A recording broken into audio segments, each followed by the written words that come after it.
Fala, meu povo! Voltando então para dar continuidade à nossa análise das questões relacionadas a crimes contra a vida. Vem comigo, vamos lá. Carlos e seu filho de 10 anos caminhavam por uma rua com pouco movimento e bastante escura. Já de madrugada, quando são surpreendidos com a vinda de um cão pitbull na direção deles. Quando o animal iniciou o ataque contra a criança, Carlos, que estava armado e tinha autorização para assim se encontrar, efetuou um disparo na direção do cão, que não foi atingido, ricocheteando a bala em uma pedra e acabando por atingir o dono do animal, Leandro, que chegava correndo em sua busca, pois notou que ele fugira clandestinamente da casa. A vítima atingida veio a falecer, ficando constatado que Carlos não teria outro modo de agir para evitar o ataque do cão contra o seu filho, não sendo sua conduta taxada de descuidada. Observe que aqui a questão já nos leva para o caminho de que a única forma de salvar a vida do seu filho que seria atacado pelo cão era dar aquele tiro que ele deu. Ah, mas o tiro não pegou no animal, ele ricocheteou e acabou acertando o dono. Aqui nós temos um claro e clássico exemplo de aberratio ictus, previsto no artigo 73 do Código Penal. Ele agiu de forma prudente, ele agiu como deveria, mas houve um erro na execução, não do delito. Não posso falar que houve uma espécie aqui de aberratio ictus, porque não houve um erro na execução efetiva do delito, porque ele não praticou delito algum. Observe que a questão a todo tempo nos mostra que ele agiu com prudência, que ele fez o que deveria fazer dentro dos limites que a lei permite que ele faça e mais, pessoal. Aqui o cachorro escapou e passou a correr atrás da criança. Aqui ele estava numa situação de perigo e ele agiu amparado pelos meios que ele tinha e não havia outro meio de evitar. Então, é o típico caso de estado de necessidade, que também é uma excludente de ilicitude nos termos do artigo 24, inciso 1 do Código Penal, que traz os seus requisitos lá no artigo 24. Tá? Então, o artigo 23, inciso 1, especifica o estado de necessidade como uma excludente de ilicitude e o artigo 24 traz os requisitos. O agente para salvar a si próprio ou um terceiro de um perigo atual, o qual não tenha dado causa nem de outra forma poderia evitar e cujo sacrifício naquela circunstância não era razoável exigir. Não é razoável exigir deixar o cachorro atacar a criança, que era o filho daquele rapaz naquele momento. Então aqui todos os elementos do estado de necessidade se fazem presentes. E é importante trazer ainda uma peculiaridade. Quando no estado de necessidade eu volto a minha ação contra o causador do perigo, eu estou diante do chamado estado de necessidade defensivo. Quando eu utilizo um terceiro que nada tem a ver com a situação ocasionadora do perigo, mas eu faço aquilo com o objetivo de salvar aquele bem jurídico, eu estou diante do chamado estado de necessidade agressivo. Observe que o cachorro veio e ele voltou à sua conduta em face do cachorro, que era o próprio agente causador do perigo. Agora observe que eu estou andando na rua, um cachorro vem correndo atrás de mim. Para salvar minha integridade física e a minha vida, eu não tenho forças para correr mais que o cachorro, eu acabo pegando alguém que está à minha frente e jogo essa pessoa no chão para que o cachorro ataque, para que eu ganhe tempo e consiga fugir. Nesse caso, estamos diante de um estado de necessidade agressivo, porque eu acabei envolvendo um terceiro que não tinha nada a ver com aquele contexto para salvar minha própria integridade física, ok? Então, o estado de necessidade defensiva é quando a ação se volta contra o próprio agente causador do perigo e o estado de necessidade agressiva é quando envolve um terceiro, ainda que naquele contexto. Para contextualizar numa hipótese fática, nós temos a Boate Kiss em Santa Maria. Muitas pessoas querendo sair do local para não morrerem carbonizadas acabaram empurrando pessoas que estavam à sua frente para salvar a vida delas. Então eu, para salvar minha vida, acabei empurrando alguém que estava à minha frente e esse alguém foi pisoteado. Eu não queria morrer queimado. Aquela pessoa também era inocente tanto quanto eu, mas eu a sacrifiquei para salvar a minha vida. né? Quem já leu o caso dos exploradores de caverna também percebe que uma vida foi sacrificada para salvar demais. Então, naquele contexto, naquela situação, o estado de necessidade se fez presente, tá? Então, se numa boate começa a pegar fogo, eu preciso salvar minha vida, só tem uma porta de saída e tem pessoas na minha frente, eu vou correr. Essas pessoas continuando na minha frente, sendo um empecilho para eu salvar minha própria vida, eu empurro essas pessoas e elas acabam morrendo. Esse estado de necessidade é agressivo. Ele é um estado de necessidade, não fui eu que dei causa àquele perigo, eu tive que sacrificar bens de mesma hierarquia, né, de um perigo atual, e não era razoável exigir que eu agisse de outra forma, porque naquele momento foi o único jeito que eu encontrei para salvar a minha vida. Então, essa é uma diferenciação que a questão até fala um pouco sobre essa questão do estado de necessidade defensivo, agressivo, mas é só para que a gente possa saber efetivamente o que é um e o que é outro. Joia? Então vem comigo. Diante desse quadro, assinale a opção que representa a situação jurídica de Carlos. Carlos atuou em legítima defesa de seu filho, devendo responder, porém, pela morte de Leandro. Falso. Ele não atuou em legítima defesa. Nós temos aqui uma situação de estado de necessidade. B.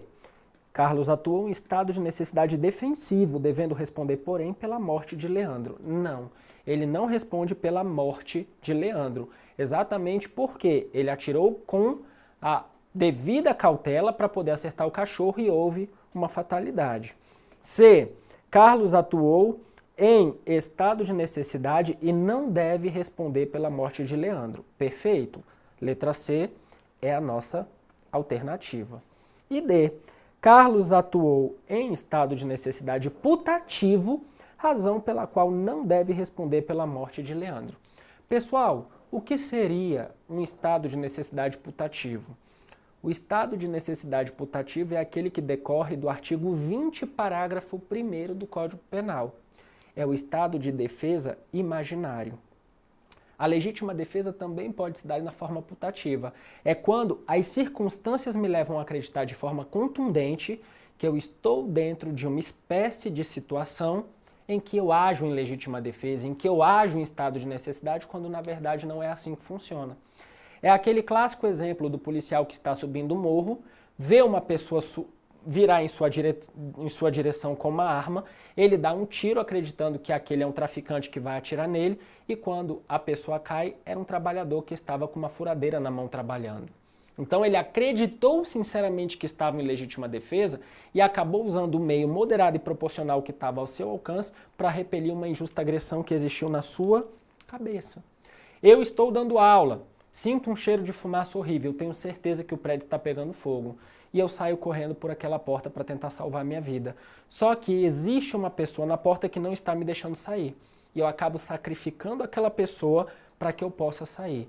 Quando eu efetivamente saio do ambiente, eu chego à conclusão de que não havia incêndio. Havia um treinamento e aquela fumaça fazia parte do treinamento. E não havia o fogo que eu realmente cheguei a crer. Então, neste caso, sim, eu teria agido em estado de necessidade putativo, imaginário. Não é o caso do nosso problema. O cachorro realmente correu atrás da criança. Aqui nós temos um estado de necessidade real, não imaginário. Não há que se cogitar aqui da hipótese de ser algo putativo. Beleza? Vamos então olhar o gabarito. Letra C. Carlos atuou em estado de necessidade e não deve responder pela morte de Leandro. Next. Márcia e Plínio se encontraram em um quarto de hotel e, após discutirem um relacionamento por várias horas, acabaram por se ofender reciprocamente. Márcia, então, querendo dar fim à vida de ambos, ingressa no banheiro do quarto e liga o gás, aproveitando-se do fato de que Plínio estava dormindo. Em razão do forte cheiro exalado, quando ambos já estavam desmaiados, os seguranças do hotel invadem o quarto e resgatam o casal, que foi levado para o hospital. Tanto Plínio quanto Márcia acabaram sofrendo lesões corporais de natureza grave. Registrado o fato na delegacia, Plínio, revoltado com o comportamento de Márcia, procura seu advogado e pergunta se a conduta dela configuraria crime. Considerando as informações narradas, o advogado de Plínio deverá esclarecer que a conduta de Márcia configura o crime de... Pessoal, a questão aqui foi maldosa, tá? Nós temos o crime do artigo 122, que é o crime de induzimento, instigação e auxílio ao suicídio. Neste crime nós temos várias peculiaridades, né? E é importante lembrar que esse crime não admite em hipótese alguma nenhum ato executório. O que isso quer dizer?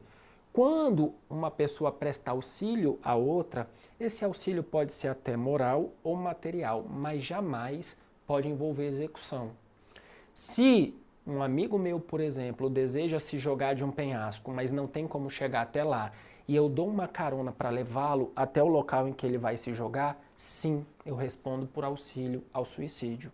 Se uma pessoa quer tirar a sua própria vida, mas ela não tem a substância para ministrar, e eu entrego a substância para que ela faça, sim, eu respondo por auxílio ao suicídio. Só que no caso em análise, Márcia, ela executou o delito. Ela ligou a torneira de gás, então ela iniciou um crime de homicídio. Então observem que no crime de auxílio, a pessoa presta um auxílio para que o outro faça. O outro aperta o gatilho, o outro ministra a substância, o outro pula, o outro joga o banquinho para que a corda quebre o pescoço em si. Não se pode, neste caso, praticar nenhum ato executório, sob pena de responder pelo 121 e não pelo 122, tá? E esse crime, pessoal, ele tem algumas peculiaridades. Quais são elas? Primeiro, o preceito secundário traz a pena de reclusão de 1 a 3 anos, se da tentativa de suicídio resulta lesão corporal de natureza grave, e 2 a 6, se resulta morte.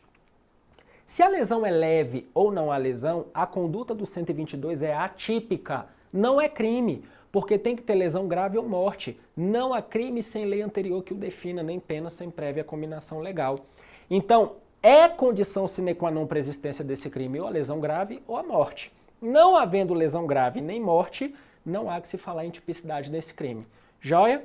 Quem pode ser sujeito passivo nesse crime? Qualquer pessoa, exceto os menores de 14 anos e aqueles que não têm condição nenhuma de se defender do ato. Então, quando eu falo em capacidade de consentir para tirar a própria vida, esse consentimento tem que ser válido. O menor de 14 anos, ele não tem consentimento para a prática de relação sexual, é estupro de vulnerável. O menor de 14 anos, ele não tem a prática de consentimento para abortar, por exemplo. Uma menor de 14 anos que consente para que um terceiro pratique nela o aborto, a pena aplicada é do 126, parágrafo único, que retira o consentimento dessa gestante e faz com que o agente responda pelo 125. Da mesma forma, o 122, ele traz essa situação. Quando eu falo da questão da qualificadora prevista nesse tipo, lá fala que tenha reduzida a sua capacidade de resistência e dos menores. Esses menores são menores de 18 anos e maiores de 14. Menores de 14 anos não podem ser sujeitos passivos desse crime. Se eu instigo, auxilio ou induzo um menor de 14 anos a se matar, eu estou respondendo pelo crime de pelo menos tentativa de homicídio. E lembrando que o homicídio ou tentativa pode se dar na forma branca. Não é necessário que o menor tenha qualquer lesão para que eu vá para o tribunal do júri por tentativa de homicídio. Por quê? Porque não precisa ter lesão para que se haja tentativa de homicídio. Eu posso dar 10 tiros, errar os 10 e ainda assim é tentativa de homicídio. Ok? Então, Márcia, ela ligou a torneira. Ela ligou a torneira e ainda que o marido tivesse sofrido lesão leve, nós estaríamos diante de tentativa de homicídio. Porque aqui não foi um auxílio. Primeiro, porque ele não queria se matar. Ela quis matar ambos. Segundo, porque ela ligou a torneira. Então, quando há essa questão de ligar a torneira, quando há essa questão de apertar o gatilho, quando há essa questão de apertar a seringa, o crime é de homicídio e não de induzimento, instigação e auxílio ao suicídio. Dica: esse crime não admite tentativa, porque ele é condicionado ao resultado lesivo. Para que ele exista, tem que ter morte ou lesão corporal de natureza grave. Joia? Então vem comigo, vamos lá. Márcia então responderá: A, por lesão corporal de natureza grave apenas. Falso. Tentativa de homicídio qualificado e tentativa de suicídio. Tentativa de suicídio não existe como conduta típica no ordenamento jurídico. Suicídio não é crime. Suicídio é uma conduta atípica. A autolesão no Brasil não é punível. Então não há que se falar em tentativa de suicídio como conduta tipificada no Código Penal, porque ela não existe. Ok, nós sabemos que uma pessoa que destrói o próprio patrimônio ou se lesiona, ela não responde por crime algum, a não ser, claro, que ela queira fraudar um seguro. Aí ela vai responder nos termos do artigo 171, isso constitui uma hipótese de estelionato. Mas, em tese, a autolesão não é punível, portanto, não há que se falar em suicídio ou tentativa de suicídio como figura típica no ordenamento. Então aqui teria uma tentativa de homicídio qualificada? Sim, mas essa tentativa de suicídio não configura conduta típica para que Márcia possa responder. Jóia, o que torna a questão errada. Vamos para C. Tentativa de homicídio qualificada apenas, perfeito. E tentativa de suicídio por 2 vezes, falso. Então, gabarito, letra C. Próxima questão. Pedro, jovem rebelde, sai à procura de Henrique, 24 anos, seu inimigo, com a intenção de matá-lo, vindo a encontrá-lo, conversando com uma senhora de 68 anos de idade. Pedro saca sua arma, regularizada e cujo porte era autorizado, e dispara em direção ao rival. Ao mesmo tempo, a senhora dava um abraço de despedida a Henrique e acaba sendo atingida pelo disparo. Henrique não sofreu nenhuma lesão, tenta salvar a senhora, mas ela falece. Diante da situação narrada, em consulta técnica solicitada pela família, deverá ser esclarecido pelo advogado que a conduta de Pedro, de acordo com o Código Penal, configura crime de homicídio doloso consumado apenas com causa de aumento em razão da idade da vítima. Falso.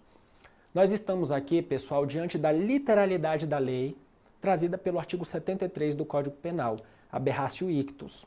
Quando há um erro na execução do delito, o que acontece? O agente, quando ele quer matar A, mas ele mata B, ele responde como se tivesse matado A, apesar da vítima ter sido B, tá? Então, o artigo 73, ele avoca para si o chamado erro sobre a pessoa. Então, nessa perspectiva, ele queria matar o seu rival, um jovem de 24 anos. Por erro na execução, ele matou a senhora. Ele responde como se tivesse matado o rival. As circunstâncias que ele levou para a execução do delito em relação ao rival serão projetadas no caso em análise. Então, a causa de aumento pelo fato dela ser maior de 60 anos não se aplica ao feito, porque o dolo dele não era contra ela, e sim contra o seu desafeto, tá? Então, aqui eu tenho que fazer um combinado do 73 com o 20, parágrafo 3º do Código Penal. O aberratio ictus, ou erro na execução aqui, nunca esqueçam, a vítima virtual, né, tem todas as características tiradas dela e levadas para a vítima real.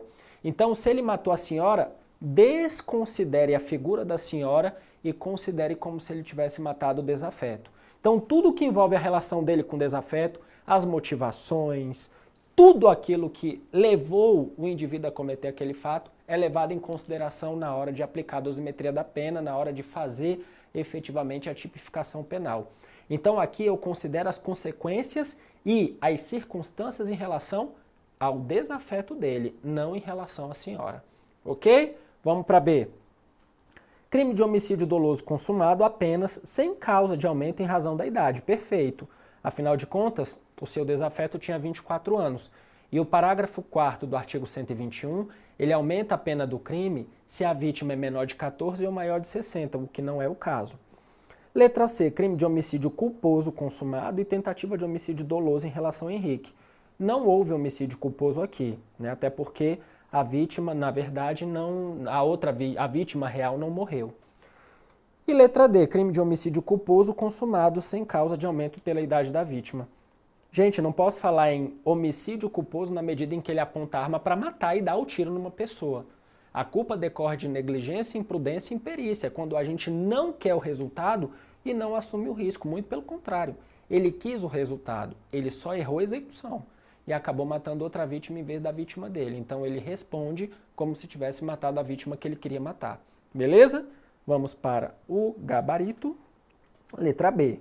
Crime de homicídio consumado apenas sem causa de aumento em razão da idade da vítima. Como dito, combinação do artigo 73 mais o 20, parágrafo 3º, ambos do Código Penal.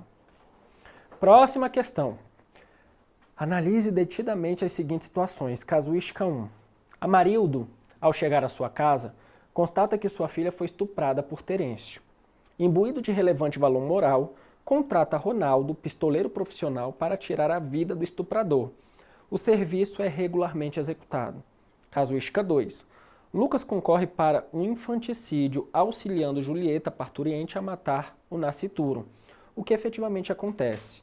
Lucas sabia desde o início que Julieta estava sob influência do estado puerperal.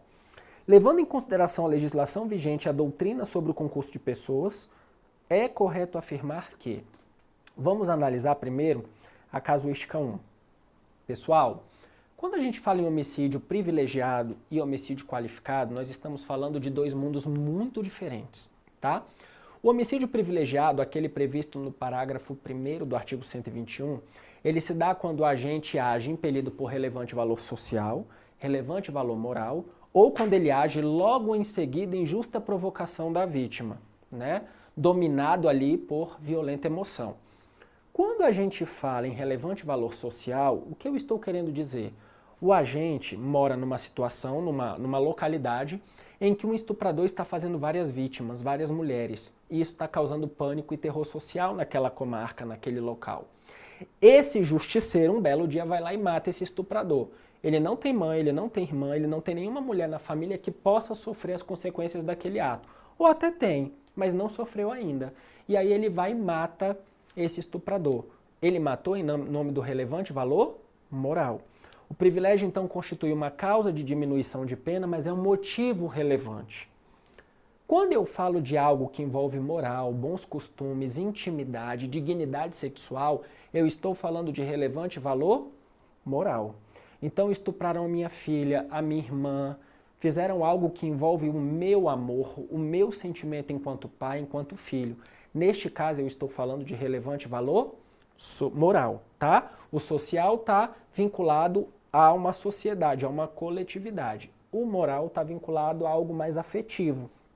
E nós temos o domínio de violenta emoção, logo em seguida, imediatividade, é papum, bateu, levou. E observe que estar dominado não é estar influenciado. A influência é uma atenuante. Estar dominado pela violenta emoção é uma causa de diminuição de pena que se traduz através do privilégio. Este homem ele teve a filha estuprada e, em nome do relevante valor moral, ele foi atrás de um assassino de aluguel. Por mais que ele pague esse assassino de aluguel para tirar a vida do estuprador, o motivo dele é relevante valor moral. E as qualificadoras de ordem subjetiva do homicídio, elas são absolutamente antagônicas ao privilégio. Não existe um relevante valor moral e um motivo torpe. Elas são antagônicas. Ou o motivo é relevante, valor moral, ou o motivo é torpe, nojento, repugnante, abjeto. Então observem que qual o motivo pelo qual ele contratou um assassino de aluguel? A dignidade sexual de sua filha. Nessa perspectiva, por mais que ele pague para que um assassino tire a vida do estuprador, o motivo dele é relevante. Ah, mas o 121, parágrafo 2º, inciso 1, quando fala do motivo torpe, ele fala mediante paga. Só que observem, pessoal, que a motivação dele é absolutamente relevante. Relevante valor moral. O próprio enunciado já trouxe isso e o STJ entende exatamente isso. Mesmo que ele pague um assassino de aluguel, o motivo dele é relevante valor moral. Então ele não responde por homicídio qualificado pela paga. O motivo torpe não existe. Já o assassino de aluguel não quer saber o porquê que ele vai matar. Ele quer receber.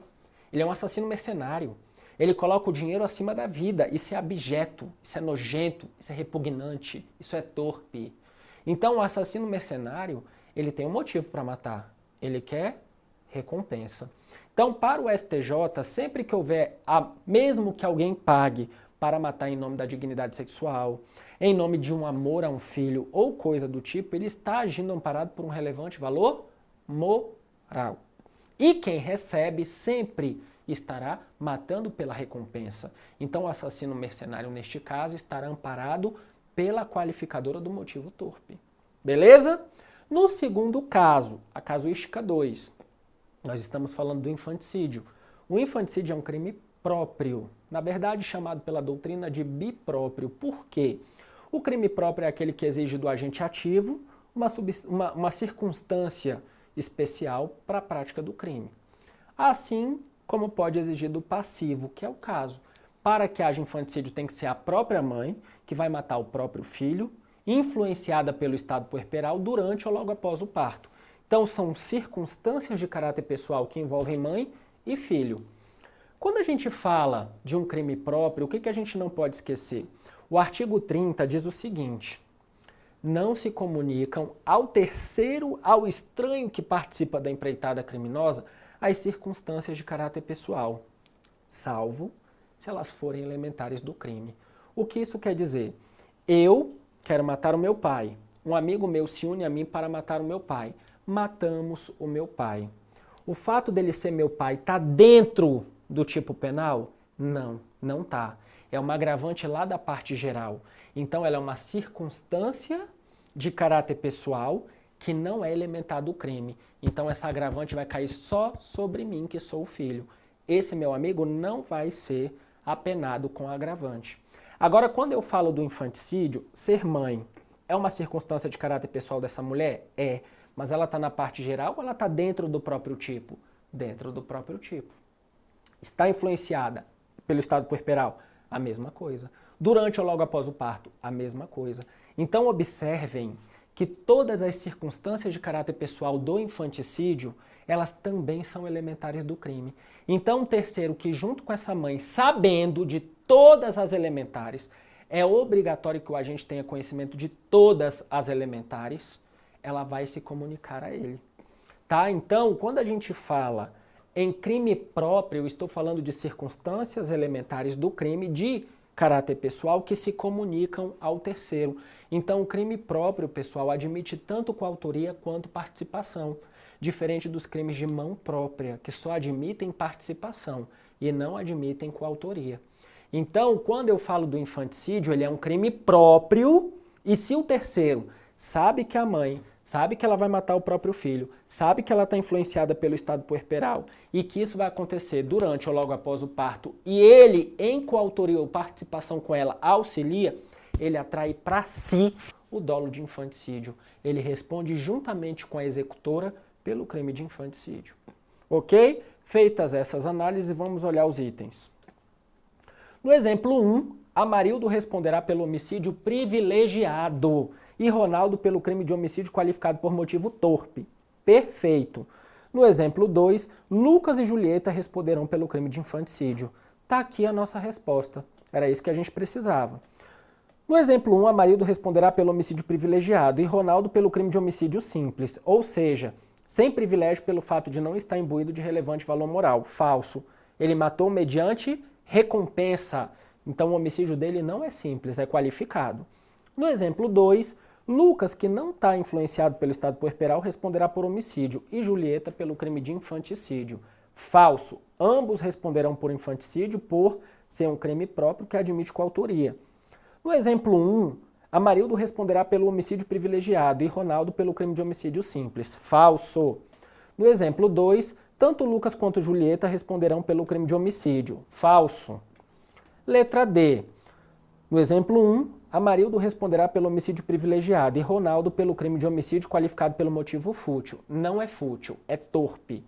O fútil é aquilo que é pequeno, desproporcional. Matei porque levei um empurrão e a pessoa não pediu desculpa. Matei porque a pessoa falou uma coisa que eu não gostei. Matei porque o cara não quis me vender fiado. Então matar por isso. Você matou por R$10, você matou por R$15 que a pessoa te devia e não pagou, você matou por dívida. Isso é fútil.